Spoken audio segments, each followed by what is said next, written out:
Welcome to the SBR NHL Ice Guys, a special edition of the show. It's Stanley Cup Playoff Preview edition of the NHL Ice Guys, and this is our final show at our regular season time slot of 9 a.m. Eastern Time. This is it. This is the end of the road, as Boys to Men once sang. We are looking at a situation right here where we are moving to a new and improved, at least as far as we're concerned, a new and improved time and even day for the rest of the playoffs. We'll be doing 3 shows per week: Monday, Wednesday, and Friday throughout the Stanley Cup playoffs, and new time slots. Mondays we will be on at 1:30 p.m. Eastern, 10:30 a.m. Pacific. Wednesdays we'll be on at 4 p.m. Eastern, 1 p.m. Pacific, and then Friday we'll be on same time as Monday, 1:30 p.m. Eastern, 10:30 a.m. Pacific time. So 3 days a week, all in the afternoon Eastern time. We're looking forward to it. We'll be on later in the day. We're going to have the opportunity, because we're going to be on Monday, Wednesday, and Friday afternoons in the playoffs, to also preview the next day's games. We should have lines available to us for the next day of the Stanley Cup playoffs. So, for instance, on Monday's shows throughout the playoffs, we'll be looking at Monday, Tuesday games in the playoffs. The Wednesday show will cover the Wednesday, Thursday games, and the Friday show will cover the Friday, Saturday games. So we're looking forward to that. 3 days a week still: Monday, Wednesday, Friday. New times though: Monday, 1:30 p.m. Eastern; Wednesday, 4 p.m. Eastern; and then Friday we're on again at 1:30 p.m. Eastern time. So join us then, all 3 days at this new days, new time slot. Maybe an even better show. I always say same great show, but hey, maybe we're even going to be better and a little later in the day. So we're looking forward to it. That new time slot, new days, and it goes into effect Wednesday. So on Wednesday we will be on at 4 p.m. Eastern. Okay, so there will be no Thursday show. Don't wake up. Don't click on the SBR YouTube channel Thursday 9 a.m. Eastern time. You ain't gonna find us. We're not gonna be here. And so remember, Wednesday 4 p.m. Eastern, and then Friday 1:30 p.m. Eastern. That begins our new schedule. Goes into effect tomorrow, right after this show, as this is our last one at the 9 a.m. Eastern time slot. For now, it's Dana and I, but we anticipate having Alex and Andrew joining us momentarily for this playoff preview show. Just while before they get here, Dana, let's welcome him in. Dana, how are you? Playoffs are here. It's my favorite time of the year. I can't believe there's people that actually paid no attention.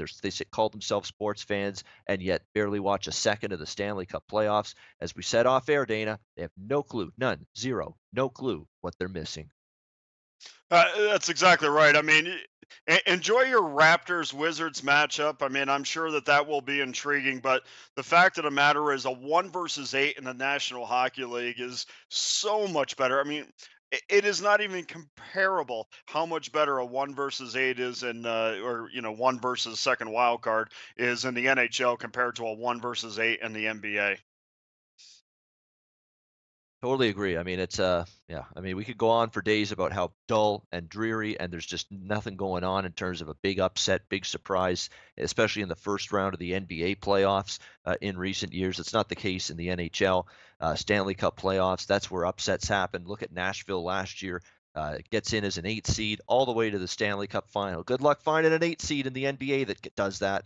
You're not going to see it. You're gonna be waiting a lifetime, and you're not even going to see it at all in your lifetime. So, one of those situations where that's what's great about hockey. Anything can happen. You just get into the playoffs, and you've got a shot. You really do. I mean, every team should have that feeling going into the playoffs that they have a shot. The way we're going to do this preview show, by the way, is we're going to get into every series now. We're just going to go in rotation order of the way the games are. We're going to jumble it up, mixture of East and West. We're not going to go in any particular order. We're going to talk about each series for 5 minutes in each series. I'll give a quick thought to begin. Then I'll just open the floor basically to open discussion. I'm going to be like a hockey coach to my fellow co-hosts here on the Ice Guys. It's like, go in, guys, get that puck, go in, get after it. That's basically what it's going to be, like an open discussion type of format here today with these series. Anybody can jump in at any time. Let's start with the first game on the rotation.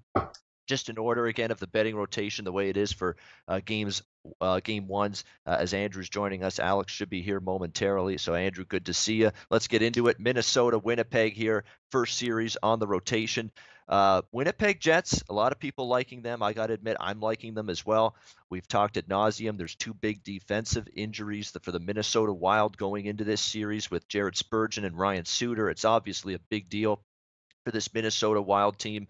I know Minnesota's got an edge in overall experience and being in the postseason. I understand that. A lot of guys have been there. Not quite the case for Winnipeg. But to me, Winnipeg's flat out better. They're deeper in all four lines. This is defense that's improved by leaps and bounds all season long, led by the likes of Dustin Byfuglien, young guys like Morrissey, stepping up on this blue line, and they've just as a collective they have improved so much. And you've got Connor Hellebuck back there, who I know it's going to be his first run in the playoffs. Inexperience at this time of year is there for him, but he's been great. It's not like Devin Dubnyk on the other side for Minnesota has been a tremendous. You can put your life on the line riding him type of playoff goalie. It's not been that way really for Dubnyk. So to me, to keep it simple, I think Winnipeg takes care of business. Maybe you give Minnesota a game or two, but I don't know if they've got it to really extend Winnipeg and push them long. I think Winnipeg's just too deep, too potent. Better the defense is improved. They can match Minnesota, who's now depleted back there a little bit, and the goaltender Connor Hellebuck, even despite lack of playoff experience, I think he's going to be able to get the job done. So I like Winnipeg. Let's open it up to everybody. Dana, Andrew, and hopefully Alex when he joins us. Minnesota, Winnipeg. What do you like? What's your thoughts here? Well, for me, Ian, I mean, I don't want anything to do with the series price. I mean, I'm not laying $2 if I like the Winnipeg Jets, and I certainly do in this. The Jets are certainly the better of the two teams. They're also one of the youngest teams in the National Hockey League, and I always kind of go back to I remember when Winnipeg came into Vegas and we were down to City National where the Golden Knights practice, and I remember watching them get off the bus. And this team is a young team, but this team is also a big team as well. And I think that that's going to play a huge role not only in this series but also going forward for the Winnipeg Jets. I mean, they're undisciplined at times. They focused on the physical aspect of their game a lot more than they probably will once they mature a little bit. But they certainly are one of the Western Conference teams that can make a lot of noise moving forward. The Wild, no doubt, had a terrific second half of the season, a good first half as well, but definitely a good second half of the season. Their second half record was 24-10-8, and that mark is the fifth best in the National Hockey League and third best in the Western Conference since that point. But a lot of that came before the trade deadline, and after the trade deadline, where they sat on their hands and did absolutely nothing. They were about where they were in the first half, so there was kind of no difference. But by comparison, the Winnipeg Jets were 15-4-4 after the deadline, and of course that was after the acquisition of Paul Stastny. So, and by the way, Stastny has absolutely fit in nicely with Line A and Ellers, and I mean that trio right now is as good as you get in the NHL. Certainly one of the top five in the NHL. And excuse me on that, Winnipeg is 14-4-1 since the deadline. So there are certainly since that trade, they certainly have had a lot of success.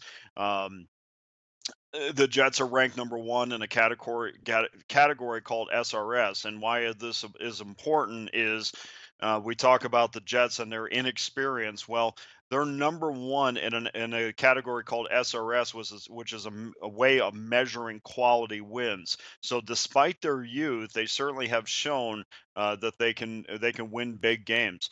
And I think the difference between these two teams specifically is.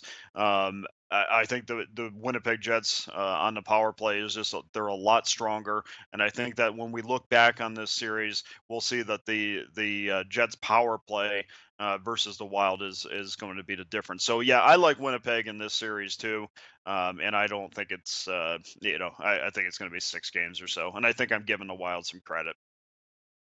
All right, Andrew, go for it. Yeah, I'm gonna have to fully agree with you guys on that. The fact is, in my opinion, the depth is what completely matters in the NHL playoffs. I mean, if you guys look at the reason why the Pittsburgh Penguins are the back-to-back defending Stanley Cup champions, it's not just because they have Kessel, it's not just because they have Malkin, it's not just because they have Crosby. It's because they had that huge list of players that stepped up at exactly the right time, and it didn't always have to be that one big superstar to do it. And that's for me my philosophy in the playoffs is finding the teams where I don't just have to rely on one or two guys, and also finding a team that looks to me like they can be a strong playoff team that can be up for those games, they can grind, they can be tough, but they can also score. And Winnipeg is that team for me. And many people are wondering how Connor Hellebuyck's going to do in these playoffs, but for me, he seems like a solid goaltender back there. He is ready for these playoffs, and I personally think Winnipeg's going to go very deep this playoffs. I think that with the talent level that they have. And like Dana said, he mentioned it a few weeks ago, the same story about their size. That they're a team that has a bunch of 6-footers that can handle the puck and skate just the same as the rest of them. So I think that Winnipeg, with their two injuries, and they got some question marks as far as their lineups go. And I think that the goaltending battle is by far in Winnipeg's favor. And honestly, when I saw throughout the regular season how much stronger how much stronger Minnesota is at home, I don't think they're going to have any chance in Winnipeg, especially. And the fact is, they're just a bigger team, stronger team, and overall, I think that there might be a decent look to check out Winnipeg in 5. That's kind of what I'm going to be looking at here. And a lot of the guys, what I'll be talking about today and tomorrow, and as we move on with the new scheduling, just different looks at betting teams in certain amount of games, because I'm not really impressed with the lines that we're seeing, the series prices we're seeing. I mean, I'm not going to be laying massive prices. I'd rather just take a team in a certain amount of games and try and look at it that way. So for me, Winnipeg in 5 or 6, and like Dana said, in 6 is being pretty generous, but I think Winnipeg has to come out with a bang and be strong, and not just kind of be that team that's they're not going to just want to win by 1 or 2 goals. They're going to come out there and want to just shellac every team. I mean, this is what players live for. This is what they're playing for all year long. And I think that the fact that they do have some youth and the fact that they do have some experience really is kind of like the yin and yang for this team right now. They have guys like Ehlers, they have guys like Laine, they also have guys like Wheeler and guys like Scheifele that can be that experience and kind of be those leaders in the team. So I really think that this team is really overall well sound, and maybe Winnipeg in 5 is a good look for it. Yeah, that's about 3-1 with the Jets in 5. Jets 4-1 plus 300 around there. Currently, what I'm seeing at Pinnacle, 4-2. Jets is plus 452. Yeah, I mean, it's worth a shot. Small stab. Again, you're not unloading your bankroll on these exact series results bets, but you find good prices with tangible, reasonably assessed results that could happen in terms of how many games a team is going to win a series in, and you can make some money with them for sure. So that's an option. That market, the exact series result. There are options and prices available for that in most major sports books. So make sure you're definitely having a look at that and considering it to hopefully boost your bankroll in the playoffs. So the next series we've got is Philly Pittsburgh. It's the Keystone State rivalry renewed here in the playoffs. We remember the last time they played each other in the playoffs, which was 2012 or 13 it was, and it was a very rough, violent series. They've shown highlights about it over and over again. Letang fighting in that series, Crosby even getting in a fight, Giroux fighting in that series. It was a rough one. I'm not sure this one's going to get quite as rough. I don't think the Flyers are quite that same bruising, in-your-face team they were years ago, but still going to be a big-time rivalry. Two teams that don't like each other, and a series, quite honestly, that has goals written all over it. I mean, the first thought process coming to my mind in this series is there's going to be a lot of overs, and as long as I'm getting anything at 6, and not 6.5, 7, it doesn't get too absorbent, these totals. I'm going to be looking over the total game by game in this series. I mean, it has been a strong over trending series history as well between the Flyers and Penguins, mostly overs this season. High scoring games, Pittsburgh scoring 5 routinely against this Flyers team, which is going to be their downfall probably in the end. Philly's going to put up a fight. I think there's some concerns with Pittsburgh. Their blue line, the back part of their blue line concerns me. The 3, 4, 5, 6 guys, there's some worry. You could forecheck against them. You can create some things offensively against them. Matt Murray was not really sharp on his game since returning from the concussion. There are things that concern me about Pittsburgh, but I don't know how Philly's slowing down Pittsburgh with their defense, which is still a little suspect. Mrazek or Elliott, are those guys I can go to war with? Shut down all the weapons on this Pittsburgh team? I don't believe so. So I think Pittsburgh will advance, will win this series. Philly, I think, may take a game or two I certainly give them a shot too. But the fact they didn't fare well against the speed of this Penguins team, the depth scoring that they can send at you from all four lines is a concern for me. First and foremost, the thing I'll be looking to do in this series is looking to bet over the total game to game because I do think it will be a high scoring series. You got question marks with Phillies D and goaltending, Pittsburgh with Matt Murray not playing his best late in the season, and questions with their D depth as well. So should see a lot of goals, should see the red light district early and often. Penguins and Flyers. All right, I'll open it up to you guys here, my fellow Ice guys. Penguins and Flyers, any thoughts? You go first, Andrew, this time. Yeah. I'm still Look, guys, contemplating. when I first saw this series and when I was looking to see what kind of plays I'd be giving out for this first round and what I really liked and what really stood out to me, it really was this series. And like Ian mentioned, I thought that over is what really just hit me right in the face. And I think these two teams, the way that they collide and the way that they play, it's almost like, I'm not saying they don't care about defense, but these two teams are not going to be hesitant to push that pace, and they want a fast style game. They're not that same style of Philly versus Pittsburgh I think we used to see, guys. Ian, I know you mentioned the aggressive style we see from these two teams, the Battle of Pennsylvania, but I just don't think that rivalry is going to be as physical as it used to be. There's just too much skill on both those two teams, both those two lineups. The biggest question mark for me is the goaltending. I mean, as far as everyone's talking about Fleury right now in Vegas, set to start the playoffs with Vegas, I mean, right now it's Matt Murray, and that's all it is in Pittsburgh. I mean, there's realistically no backup to really turn to. This is his playoffs, plain and simple. Nobody else is stepping in, and he has to be huge. And I'm not gonna lie, I think he will be a little bit nervous, a little bit shaky.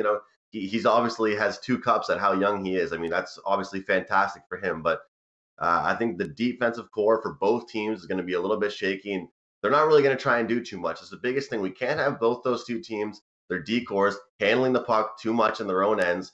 Get it up there, get it up to their talented offensive players, and get it up the ice. I think, like Ian said, we're going to see sixes on the totals, and looking based off these two teams, we can get a 3-3 hockey game easily, and get that up and over the total. So. I think that Mrazek especially, and I think that he might be a little bit shaky as well. There's been a lot of pressure. I remember the Ice Guys episode that we had right after Peter Mrazek went over to Philadelphia. He started playing exceptional hockey. I remember Ian was look at Philadelphia right now, guys. Like, wow, they're looking great, and Mrazek's looking comfortable. All of a sudden, they become this shaky team. They're a streaky team. They had 7 wins and all of a sudden 6 losses. They're a team that you can't really rely on. So for me, I think Pittsburgh's really going to expose them.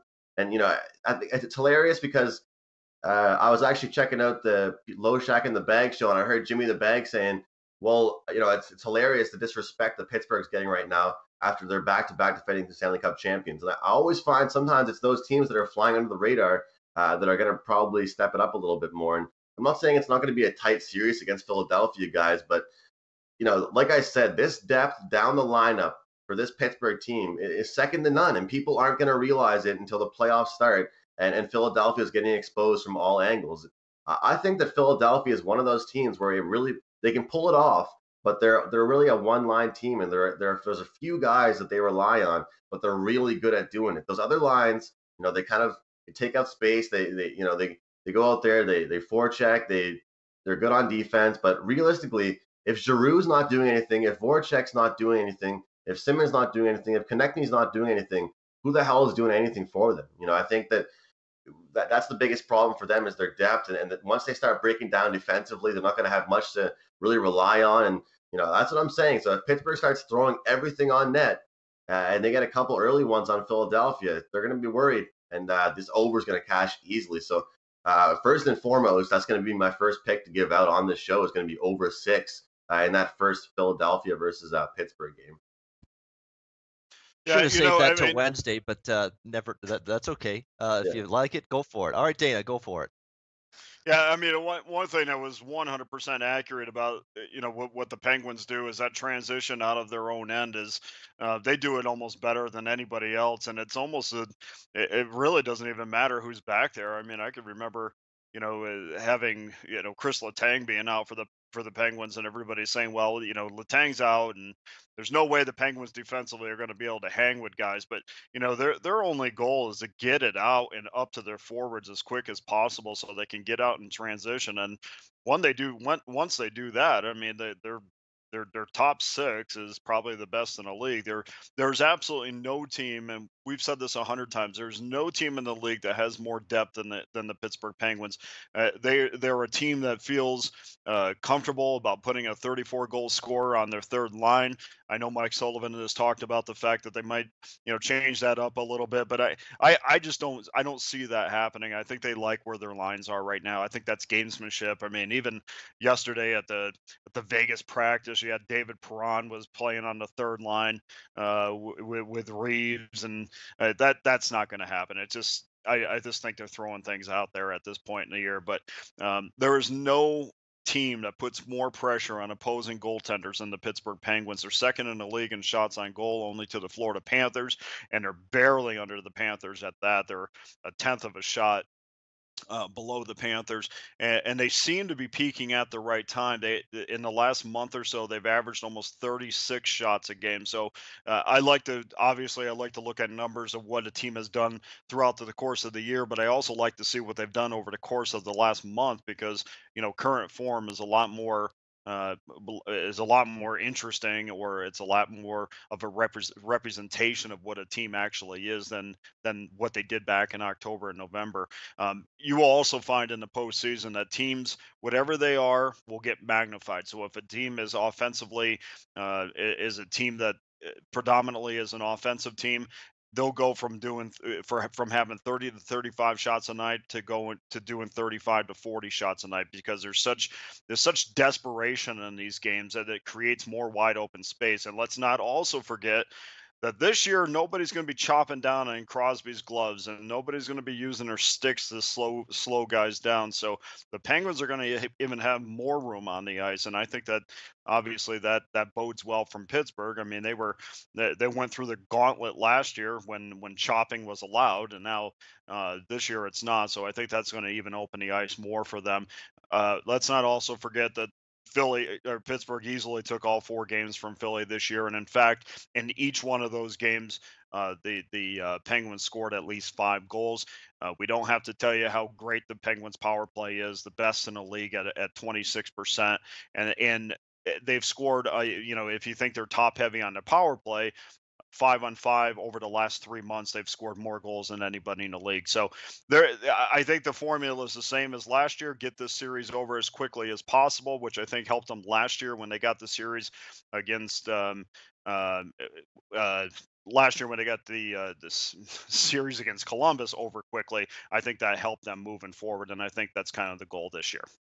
Yeah, and you look at these teams trending over in the late part of the season too. I mean, Pittsburgh put up 4 goals plus in 4 of their last 5 games. Philly 4 goals or more in their last 4 games. So 2 good offenses, 2 good power plays late in the season, 2 iffy penalty kills late in the season as well. Pittsburgh gave up some power play goals. Philly did as well. So special teams could be an offensive goal producer in this series as well, which is also big for overs. So yeah, I think it's going to be a high scoring series, no doubt about it. LA Vegas. How about this one? Lots of talk about this series, of course. I'm sure locally where Dana is, lots of excitement starting to percolate for the Vegas Golden Knights in their first playoff series in their first year as a franchise. We've got Vegas currently about a minus 130 series price. My bad, by the way. I should be talking what these series prices are as we intro each series. Vegas about minus 130, LA plus 110 right now. Series price here in this series between the Kings and Knights. Minnesota, Winnipeg was minus 200 or so for Winnipeg, plus 180 for Minnesota, and then Philly, Pittsburgh, which we just talked about. Big favorite there was Pittsburgh in that one against the Flyers. Let me see here, minus 240, and then Philly was about plus 215. This one, minus 130. Golden Knights plus 110 Kings. All I hear about is LA Kings bandwagon is very full. That this is it for the Golden Knights, not going to win a series. Kings are going to be too physical for them, too big for them, too strong for them. They're going to wear out this Vegas team. They're not going to realize that the playoffs are a different animal, a different beast than the regular season. I've heard this opinion a lot. LA's a trendy upset pick here in this series. I'm not going to be joining those people in that belief here in this series. I'm looking at this Vegas team as a team that I don't know if they've got long-term staying power in this postseason, but I did think they would win a series. I still think they're going to win a series, and I think they're going to win this series against the Los Angeles Kings. Look, their speed's good. This LA Kings team, you're still hanging your hat on guys now that have been around for a while, and everyone's talking about LA's pedigree as win multiple Stanley Cups. Those were a long, long time ago. They won their last cup in 2014. They haven't won a playoff series since then. And they missed the playoffs a couple years as well during that span. So we need to stop about LA being such this big time playoff team. Let's hold on about that. These are guys too that their core of Doughty, Kopitar, Brown, their older guy Carter. Even Carter's playing good still, but older guys, can they sustain 4 long series and go that deep into the playoffs? I'm not so sure. And I think the Vegas speed's going to be a factor in this series. All 4 lines. Sure, they ended the season with a stink bomb against Calgary. Everybody knows that. It was a terrible game from Vegas, but you can wipe the slate clean. If there's one coaching staff I trust to wipe the slate clean, it's Gerard Gallant. And this coaching staff, Marc-Andre Fleury will be fine. He was fantastic, not just good. He was fantastic for Pittsburgh in the playoffs last year. Those first 2 series against Columbus and Washington, he was excellent before Matt Murray came back. He was phenomenal in the net in the postseason. His struggles in the postseason years ago are well behind him. He got it back last year. He's going to be fine, I think, for Vegas. Jonathan Quick, certainly you give him all the respect in the world. Great goalie himself, but he's not exactly been a guy that long term has been consistent. He's had the odd drop in his play here and there. Just think there's a little too much depth. I know the blue line, there's not that big guy on that blue line for Vegas like there is on LA with Drew Doughty, but collectively they're a good group. Home ice advantage is big. Use it here if you're Vegas. Use that T-Mobile Arena crowd behind you, and I think Vegas wins this game. I think LA pushes Vegas. I really do. I think this could be a 6 or 7 gamer. I don't think they'll do away with the Kings easily, and it was a tight season series between these teams. But I think Vegas outlasts the Kings and survives and advances in about 6 or 7 games in this series. I'll lay the minus 130 series price. In fact, I might even wait for it to come down. All I hear is LA, LA, LA. Maybe I can wait for it to come down a little bit, get an even better price before this series begins tomorrow night. All right, boys, floor is yours. LA, Vegas. Well, for me, and I mean, if you're, reports coming out of practice yesterday certainly suggested that the Vegas Golden Knights were ready for this postseason and they were flying around pretty good. I don't know if it was, as intense as maybe some of Paul Maurice's practices, but they certainly were ready to roll. And I don't know. I can't speak for LA, but I would think that they were in the same boat. But there was certainly an air of confidence yesterday at City National, and I think that bodes well for the team that I just simply think is better than the better of the 2 teams in this series. First of all, we can stop about the bitter rivalry talk right now. Nothing's been created yet. Every report that I see is, oh, Vegas is bitter rival. Well, they've had intense games. They've had intense games with other teams too, but this is really where the rivalry is built, and we'll see how that plays out. But if you're a guy who likes revenge angles in this, I mean, you certainly have plenty of them. First of all, Edmonton and Calgary beat the Golden Knights to end the season, so Vegas is probably not too excited about how they ended the season and probably want to get off on the right foot to start this series. But don't also forget that Vegas dropped a home and home series with the LA Kings not too long ago, and I think that kind of pushes the talk towards the Los Angeles Kings. But in fact, if I went back and watched these games yesterday, and if you watch them close, I mean, Vegas led that first game in Los Angeles. They led it for 57 minutes or 58 minutes of that game. I mean, Jeff Carter scores with 7.5 minutes left to cut the lead to 2-1. Up to that point, Vegas had a 2-0 lead throughout. And then, of course, they gave up the late goal and to Kopitar to make it 2-2. The only thing that I have a little bit of apprehension about, guys, is there was the Kings they had the ability to bring their game up to another level, and I'm not sure that Vegas matched that in the first game. But as we go to the second game, which also turned out to be a Kings victory, I mean, they did beat Maxime Legacy, and was not flurrying that the second night. And in fact, even though they dropped a game, the Knights outshot the Kings 42-30 and 29-17 over the last two periods. And yeah, I know that the Kings were in control, and I know that the Kings were just focused on, guarding the lead and limiting shots, but still you gave up 29 shots in a mode of protection, which isn't a lot, but we've seen teams before pack it in and allow 4 or 5 shots on net in a period, which is nothing to see this year. But certainly at that point where LA was trying to stop Vegas, Vegas still had some quality opportunities in that. The other thing is, we've talked about Vegas having a chip on their shoulder this whole year, and let's not sleep on the fact that there was one guy this year that spoke out, that provided a little bulletin board material for Vegas, and the only guy that's pretty much ever done that this season, when Drew Doughty says, well, don't worry, at the end of the year, and I'm paraphrasing, but at the end of the year, we'll be better than Vegas. So don't think that doesn't bounce around Gerard Gallant's locker room. I know for sure that it does. And offensively, there is no comparison to Vegas speed and the amount of guys that can hurt you. Certainly, the positives lie with Vegas. I mean, they got 5 guys that were 50-point scorers. They had 5 guys that were 20-point scorers or 20 goal scorers. LA only has 3.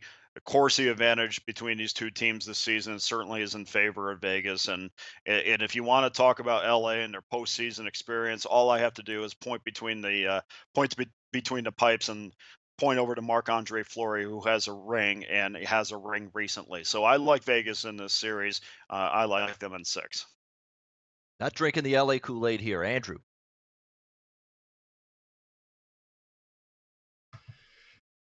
Yeah, for me, honestly, the fact is, really, guys, I'm sick and tired of hearing the whole Cinderella story is over and LA is the big matchup. They drew the wrong team. That's complete bullshit. I mean, the fact is, the series is probably going to go a little bit longer than people are thinking it is. But oh man, guys, I just, Dana, I can't imagine if you're frustrated about it, but I'm sitting here in the as East Coast as you can get, and it pisses me off hearing people upset saying, oh, LA, they drew LA, all of a sudden it's going to be the biggest upset of the first round. That's wrong, because in my opinion, it's the same thing I mentioned about Philadelphia, guys. I think that LA is the kind of team that they can't keep up with a fast team like Vegas, and they only have a couple guys that can hurt you.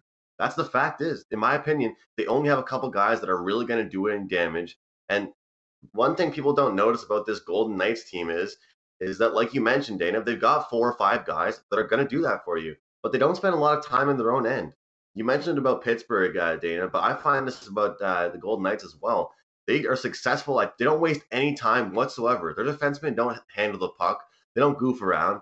But they get that puck out of their own end and they get the puck up the ice. They play basic fundamental hockey. Gallant has definitely been, getting them to do that since day one. They haven't really tried to be too fancy. And that's why I've really liked this Vegas team. I mean, obviously they have skill up front, but they haven't really forced their defensemen to try and do too much. And I think that's what they have to do against this LA Kings team is get the puck deep and absolutely just wear them down.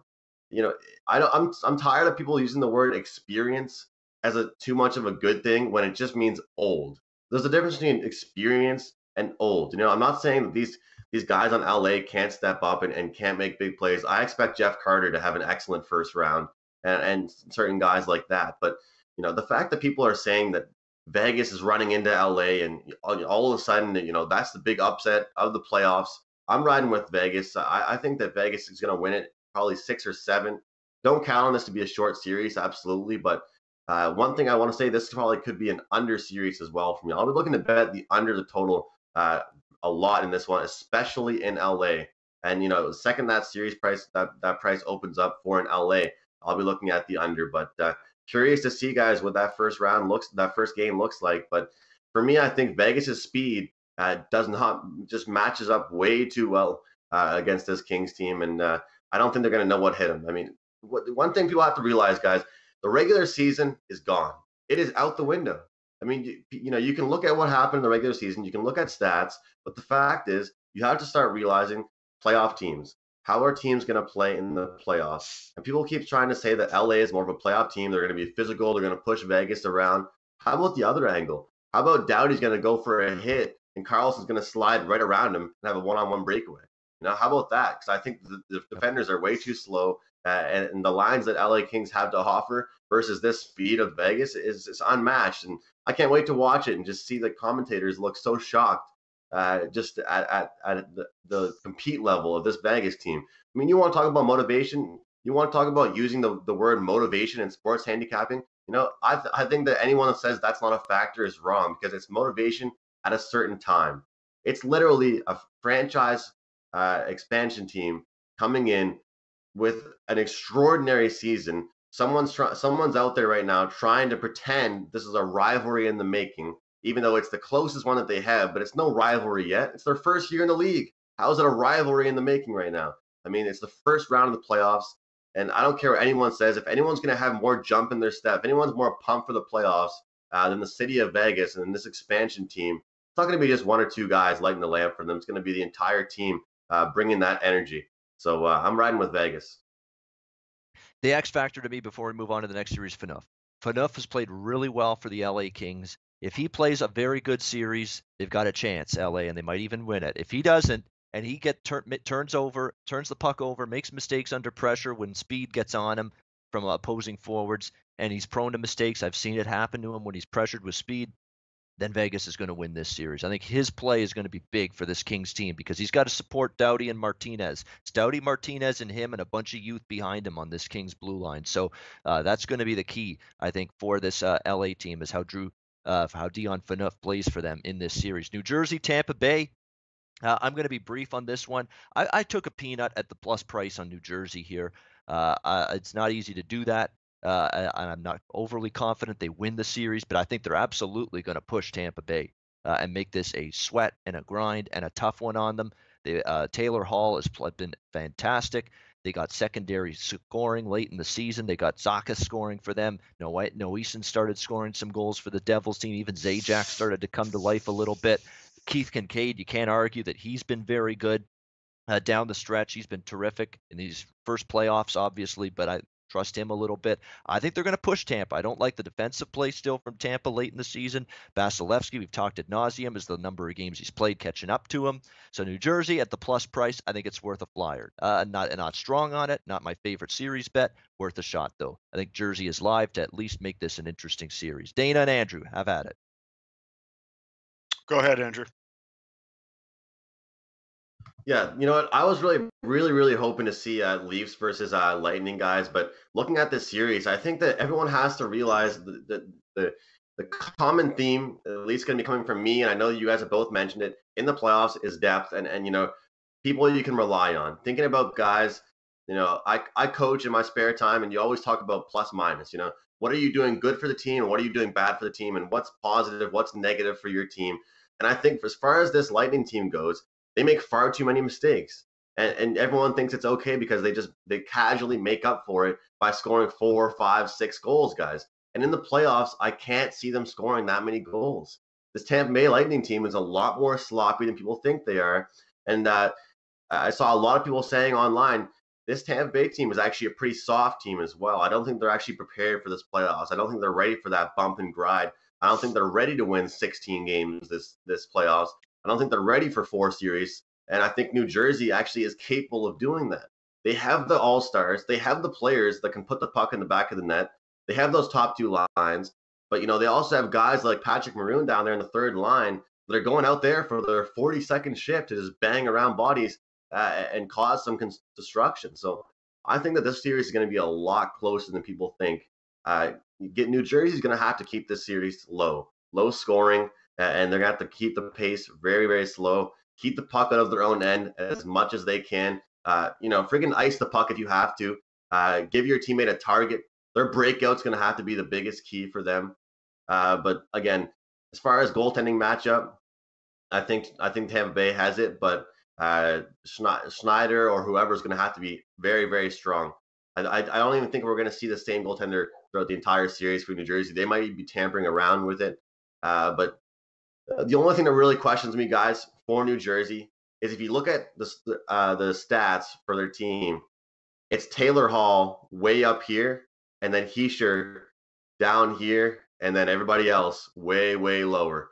So we got to spread that all around. We got to have Taylor Hall obviously continue his success, but he's got to find his teammates, and his teammates have to step up, and they have to throw everything at the net. They have to make Vasilevsky's life a living hell, an absolute living hell for them to be successful whatsoever. They're not going to win by just scoring these top tier goals. They're going to have to, be that kind of dusty team around the net, scoring those scrappy type goals, and just playing good defensive hockey. So, in my opinion, guys, this series is not going to be as close as everyone thinks it's going to be. This should be one of actually the deeper series in the playoffs. So maybe I'll give Tampa Bay in 6 or 7 here, but it's definitely going to be a closer series than people think. You got anything, Dana? Yeah, I'll be brief on this. I mean, I completely agree with that. I think New Jersey's going to give Tampa a much better series than most people think. But in the end, yes, I don't put too much emphasis on experience, but I certainly do on this one. The Devils have 11 players without any playoff experience whatsoever, including Keith Kincaid.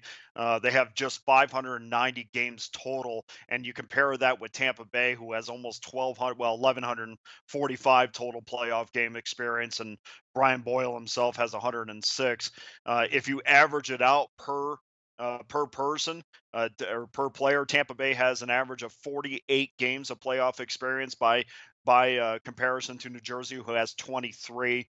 And then you add a guy like Chris Kunitz, who comes in with his rings, and you have Girardi and Coburn and Callahan that all have at least 100 games of experience, and I think that's going to win out. But I do think New Jersey is going to give them a run for their money. I think it's going to be the toughest series in the first round because I think they'll catch Tampa Bay kind of looking ahead. But in the end, the home ice advantage is going to be huge for Tampa. They are fantastic at Amalie Arena. Their power play success is fantastic there as well. And by comparison, New Jersey, as good as they are on the power play, are really bad at home. They're exceptional at home, but not good on the road. And I think Tampa and their experience and their special teams unit will win out in this one. All right, very good. I'm going to be that hockey guys. coach telling my team here, short shifts, because we got 4 series left to break down in 12 minutes. Yeah, quickly, Andrew, what do you got? Just real quickly, you can get Tampa in 6 games at plus 426. So it might be a good look there. Never mind trying to get them at, sweeping the series or in 5 at 6 at plus 420. So I would look at that as a probably strong bet, and make sure you shop those lines here on SBR. All right, Toronto-Boston, good series, great series. It could be 2 rivals, very even. Think it's a toss-up, think it's a coin flip, could go either way. For that reason, I actually took a small little bite on the Leaf side at the plus price. But again, this is just me saying this is a coin flip series. This is an even series. It's going to be a tight, long series. I think it's going to go 7, I think, like the last Leaf Bruins series did years ago.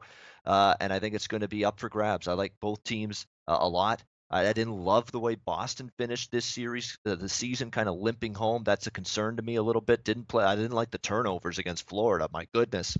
In that final game, they do that against Toronto, they'll end up in the back of the net. So that's a concern. They got to fix that. That being said, it's a tight series. I think Boston squeezes out a 7-game series win. That being said, I actually did take Toronto on the plus price because I think it's even. I got a plus 135 on it. I'll take that price with, I think, a very tight contested series. Toronto-Boston, guys, go for it. What do you got? Well, for me, I like Boston in 6 in this game, but the one concern is obviously what you mentioned, the way that the Bruins finished. But I just think they're so dynamic, and I think sometimes you're just looking ahead to that postseason. And for me, I think Boston matches up as well with Toronto as they do New Jersey. And I think no matter what kind of game Toronto wants to play, I think Boston's just a little bit better at that. They are starting to get healthy, and I think the addition of Ryan Donato has been huge for them. And this is a Bruins team who only allows just over 29 shots a game, which in today's NHL is fantastic. I think you'll see that even less in the postseason. I think you'll see guys on the ice and blocking shots, and those are things that people overlooked as we go to the postseason because you don't see it as much in the regular season. But Boston gets ahead and just strangles Toronto in at least 4 of these games and doesn't allow a lot of shots to get in on Rass. So I like the Bruins in this series. All right, Andrew. Yeah, I feel the same way. And Ian mentioned that Toronto might be a good idea, just taking a shot, taking a little stab at the Leafs at that plus price. But as much as I'd love to say that these young guns, these young guys here, and the strong first and second line, with even Hyman, Matthews, Nylander, and that top two lines, really, the top six on this Leafs team, the talent that they have. But again, it's what I'm going to be saying for the next 2 months with you guys, and you're going to get tired of hearing me say it. But regular season teams are not the same as playoff teams. I think that's still, unfortunately, the exact same thing we're going to see out of this Toronto Maple Leafs team. I think that Boston is just, they're a combination, like what Dana just said. No matter what Toronto tries to throw at Boston, I think they're just a little bit better than the Met. And so what I mean by that is that if Toronto tries to play that aggressive, dump and chase, banging around type style hockey, that's the big bad Bruins style. And as they're not as bad as they used to be, and not as aggressive as they used to be, but they still got that style, and they can still be aggressive as well. And the fact is, the Leafs like to have those high scoring games. That I'm not saying they're terrible defensively, but they like to push the pace. They like to make those long stretch passes up the ice. And Boston can do the same thing, if not better. And you want to talk about experience? So if we really want to get into experience, this is probably one of the series to do it. I mean, everyone's going to be talking about it. These two teams, one end of the spectrum as far as experience in the league, exactly what they all are capable of, and rising to the occasion. And then we're also going to talk about a few years back when Toronto blew that late series in the seventh game. The fact is, David Pastrnak, Bergeron, and Marchand are going to be too pesky. They have too much experience. Their chemistry is second to none. And I just think the youth on this Leafs team isn't enough. And honestly, the defensive pairings aren't going to be enough for Toronto either. And Rask wins that goaltending matchup in my mind easily. Sad to say it as a Canadian, but the Leafs are going to get bounced. Boston's going to do really, really well this playoffs, and it's unfortunate, but Boston's too much for this Leafs team. It's not about being patriotic. It's about trying to be right when you're predicting these. Exactly. Columbus, Washington. Yeah, next series up, we've got Washington minus 130 series price, Columbus plus 110. I guess if I had a best bet series price, this series would be it. Anytime Washington's got a minus attached to them, laying a series price, I'm interested going against them, and that's all there is to it here. Columbus, to me, great finish to the season, fantastic. I think they're peaking at the right time. You like the way they finished. They got healthier down the stretch. I know people are making a big deal. Columbus. Now, Columbus hasn't had any playoff success either. So we're not talking about how Washington's been a failure every year and Columbus has had all this success. That's not true. Columbus has had issues, but the two playoff series losses for Columbus last few years, both to Pittsburgh. Everyone talking about how Bobrovsky struggled. Well, he played Pittsburgh twice, okay? He's got a third year now with this team. They're playing Washington now. This is not a Washington team that in their third and fourth line scares me. This is a top-heavy team. They rely on Ovechkin, Backstrom, Oshie, and Kuznetsov. That's it. Those are the guys that do the job for them offensively. Shut them down, take them out of it. They're going to be hard-pressed, Washington, to find other options. I like Columbus. Give me plus 110 here, series price. I don't trust Washington. They could have been bounced last year by Toronto in the first round. Very fortunate to survive that series against a rookie-laden Leaf team. And then they got bounced by Pittsburgh the next round. Sorry, I mean, how many times has Washington had the chance to prove to me they have playoff mettle? And repeatedly they failed. They failed under Glenn Hanlon years ago. They failed under Bruce Boudreau after that. Now Barry Trotz is not having great results either with this team. So I like Columbus. I think that's a good price. I think they advance. Dana and Andrew, go for it. Columbus and Washington. Well, Ian, I like Columbus too in this series. It's amazing we have agreed on every one, but I really think the last year's loss to the Penguins just kind of gives them a little bit more experience. I hate using that word all the time, but I think there is a process for these teams to get playoff experience and to kind of get used to what it takes. I mean, Pittsburgh gave them the blueprint as to what you have to be to win a Stanley Cup. And if you look at the season series, although the Capitals have won 3 of the 4 games, that doesn't really tell the whole story because the lone win was an easy win for the Columbus Blue Jackets, 5-1. But the other two of the other games were 1-goal games, and the 2-goal games, the Columbus Blue Jackets outshot Washington 37-17. So the numbers don't really reflect the final score.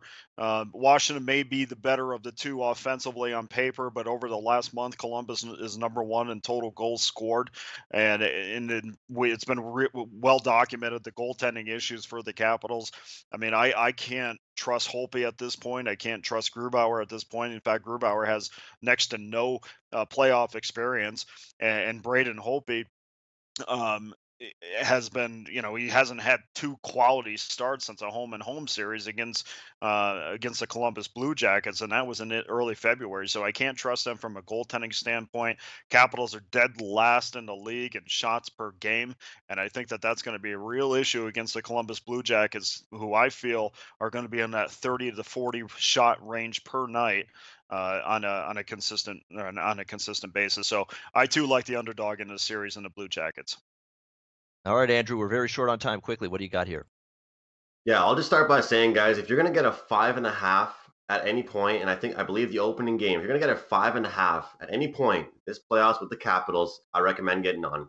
They're gonna make other teams, they're gonna make their opposition play their style of game. They're gonna make their opposition want to play that fast-paced style game. And I don't think, guys, the Columbus wants to play that style. For me, I'm looking at the Washington Capitals, and I'm sure as the series move on and I'm looking around and we're doing our weekly shows, guys, I'm sure I'll be changing thoughts, looking at the way teams are playing and looking around and analyzing different games. But here's the thing. I've been waiting for the past couple of years to find a spot where the Washington Capitals in the playoffs see fit to me to see them actually advancing easily past that first round. And like you mentioned, the past 2 years they've drawn Pittsburgh, and Pittsburgh's completely had their number, and that's because of their depth and plain and simple. And I think that as much as you look at Columbus, and Dana, you say that they're going to fire so many shots on goal, but how many really quality shots and quality opportunities are we going to see from that team that Washington can't go up the ice and counter them easily? I think that their defensemen are going to push that puck right up the ice, long stretch pass to Ovechkin, and it's going to be just breakaway after breakaway after breakaway. And I think that realistically, this team it matches up good, really, really, really well against Columbus. I think Washington's happy that they got Columbus right now. I just think that as much as Bobrovsky is going to be probably winning that goaltending battle at first, Holtby thinks right now, look, we don't have Pittsburgh. Deep breath. I mean, honestly, they really can't match up against Pittsburgh well at all. So I'm looking at the Capitals in this one. I think this is a year where they're gonna. No one really talked about them, guys. They didn't win the President's Cup. They flew, or the President's Trophy. They flew under the radar. Okay, they're relaxed now. They're coming into this playoffs. Hey, look, we're just like any other team. We got a shot like anybody else, right? No one's hyping us up to win the cup this year. No one's saying this is our year. And I think that Capitals can really handle it in six. I don't think that Columbus matches up well against the Capitals. All right, so Washington for Andrew in this series. We'll see how it goes. I don't believe in what they got to show it to me. It's a prove it to me league. We'll see if Washington can finally prove it to me this year. Until then, I like Columbus's finish. So I like Columbus. We're going to go quickly with these last two series. We're in the last couple minutes. We're going to bang them both out quickly. Colorado, Nashville, San Jose, Anaheim. Colorado, Nashville. Question of just how many games for Nashville they get this done in. Deeper team. Much better defensively, better, deeper blue line, better goaltender. I'd give Colorado maybe a small puncher's chance if they had Varlamov. They don't. They have Bernier instead. That's a problem. Nashville, and just a question of how many games there. San Jose, Anaheim, great series, tough series, rugged series, physical series. Total of 5 in this series in game one. You know what? San Jose didn't play great defensively, and neither did Martin Jones late in the last week or so. So I'm kind of interested in an over or two in this series if I get 5. We'll see, but we'll talk about that more on Wednesday. I have nothing on that series. I think it's a coin flip, could go either way. Slight advantage Anaheim maybe with home ice. That's the way I see it. You guys quickly, 30 seconds each, Dana and Andrew, on those two series before we wrap it up. Go ahead, Andrew. No, Dana, you go ahead. You go ahead. Okay. Well, Nashville for sure. The Avs have lost 10 straight times to the Predators. They've in their 13 meetings, the Predators have scored 53 goals, which averages out to over 4 a game. There is nobody. They have a huge advantage in the face-off circle. I think Nashville easily controls the puck and controls the series. And in the San Jose series, I really like the Sharks at the plus price to win the series. For me, there just isn't enough guys on the Ducks that scare me offensively. And the difference in this one, I think, is going to be in Vander Kane, and this is the reason why they got him. So I like the Sharks in the upset in this series. All right, quickly, Andrew, go for it. 30 I'm seconds. gonna have to agree with Dana. I'm gonna have to agree with Dana fully on that San Jose Sharks pick. I think that's gonna be one that we're really gonna be focusing here on the Ice Guys show, and I'm looking forward to breaking that game down. Evander Kane, to me, you look at Paul Stastny, but Evander Kane to me is by far the best acquisition at the trade deadline. he has stepped in, had an immediate impact on this team, and he's really that stepping stone that they needed for the playoffs, I think, to really make themselves a serious contender, to make themselves a very serious team. I don't think the Ducks have enough guys that can really make a difference. I think they have some guys that we can see signs and see flashes that they can make a difference. But all in all, I think this San Jose team is going to bring way too much. They're going to bring the physicality. They're going to bring the skill. They're going to bring defensive abilities. And you know what, guys? I trust Jones. I do trust Jones. I do see signs of him in big games making right plays. And if you get big guys back there, the defensive core protecting him, letting him see shots, I think they're going to do a lot better than people think they will. And for that reason, I'm going to take them. But looking at this Predator series now, I was really impressed with that Colorado St. Louis game, guys. I unfortunately didn't take Colorado. I was on the over in that game, but look, I think it's the same story with Colorado. I think the Colorado's got one or two guys. McKinnon's going to have to play out of his mind every single game, and that's just not going to happen. They don't have enough guys down the depth chart to really step up, and I think that's exactly what the Predators have realistically. Down the way, they've got Kyle Turris, a huge acquisition for them. I think Nick Bonino is going to be amazing for them, and just going down the lineup. But realistically, their defensive core is second to none, and I think it could be Predators in 5 actually. So look for that, Predators in 5. I think they're going to have to close it out early. All right, there we go. That's it. Our playoff preview show in the books. Thanks for tuning in. We will be back Wednesday, 4 p.m. Eastern time. Our brand new time, Wednesday, tomorrow, 4 p.m. Eastern. We'll break down game 1 of Wednesday and Thursday's action. Join us then. For Dana and Andrew, I'm Ian Cameron for Sportsbook Review. We'll see you tomorrow on the Ice Guys.